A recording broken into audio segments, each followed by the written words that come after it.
Siapa yang suka seblak? Makanan khas Jawa Barat dengan rasa pedas dan aroma kencur yang khas. Saya salah satu penggemarnya. Nah, kali ini saya akan mencicipi seblak klepot. Seblak yang dimasak dan disajikan sekaligus di wadah mangkok unik terbuat dari tanah liat. Sebelum memesan, saya pilih-pilih dulu isian seblaknya. Dari lebih 50 jenis isian, saya pilih aneka kerupuk, telur, ceker dan sayap ayam, sayuran, serta olahan ikan laut. Level kepedasannya pun bisa dipilih sesuai selera yang dihitung berdasarkan takaran sendok. Panaskan minyak di atas klepot. Tumis bumbu halus bawang putih, kencur, dan cabai.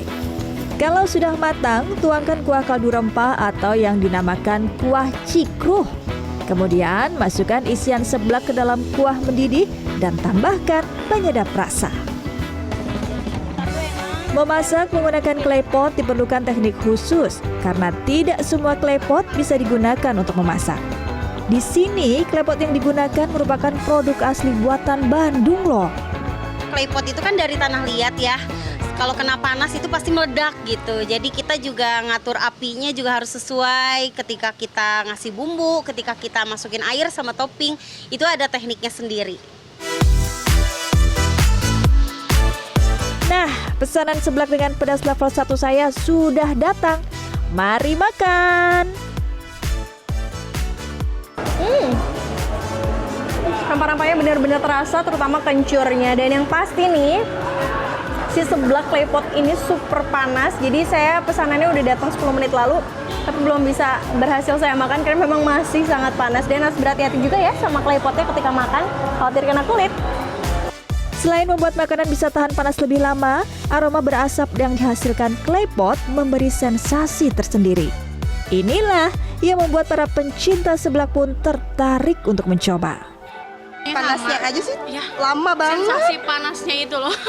Lama banget Panas, panasnya. pedas, dan di sini kan pedasnya juga bisa milih sendiri. Terus kan ada kuahnya juga yang apa sih beda gitu ya. Jadi kita enak sih kalau menurut aku, kita yang berdua enak. Selesai santap seblak, saya masih mau makan yang lain. Saya beralih mencoba makanan lain yang juga disajikan di dalam klepot. Kalau yang ini adalah makanan khas Tionghoa. Kuah kaldu ayam yang kental dipanaskan di dalam klepot sekitar 5 menit. Setelah mendidih, masukkan pilihan mie. Ada mie kering, mie soa, dan kue tiao. Lalu guyur dengan daging sapi cincang. Kali ini saya pilih mie kering untuk dicicipi. Aroma kaldu ayam nih yang dimasak di atas klepot seperti ini menciptakan aroma yang sangat kaya. Saya mau lanjut makan ya. Di kota Bandung nih cuacanya lagi dingin, cocok banget untuk makan makanan berkuah yang panas seperti ini. Tidak digunakan sebagai media memasak, di tempat ini klepot hanya berfungsi untuk memanaskan makanan karena semua komponen makanannya sudah matang. Klepot diimpor langsung dari Tiongkok dan diklaim dapat lebih awet serta bisa dipanaskan di atas tungku kompor hingga 1 jam. Si klepot ini jenis bahan yang sensitif sama perubahan suhu yang cepat. Jadi dari panas nggak bisa langsung dicuci, harus kita diamin dulu. Makanan ini juga digemari karena aroma khas dari mangkok klepot. Ada lebih ke aroma sapi sih. Jadi disatuin sama telur kan ini jadi kuahnya tuh kental, wanginya tuh enak banget sih pas makan pada saat lagi hujan. Proses memasak dan menyajikan makanan dengan peralatan berbahan tanah liat sebetulnya sudah ada di Indonesia sejak tahun 700-an.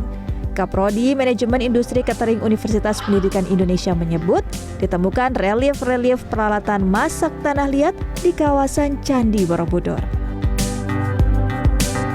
Yang mulai dikenal oleh masuknya akulturasi Tionghoa ke Indonesia itu menggunakan klepot yang menggunakan teknik glasir. Teknik pemanasan pembuatan si klepotnya itu sampai 1.500 derajat Celcius. Berkembang ke Asia, apalagi ke Indonesia, itu sekitar tahun 1500-an.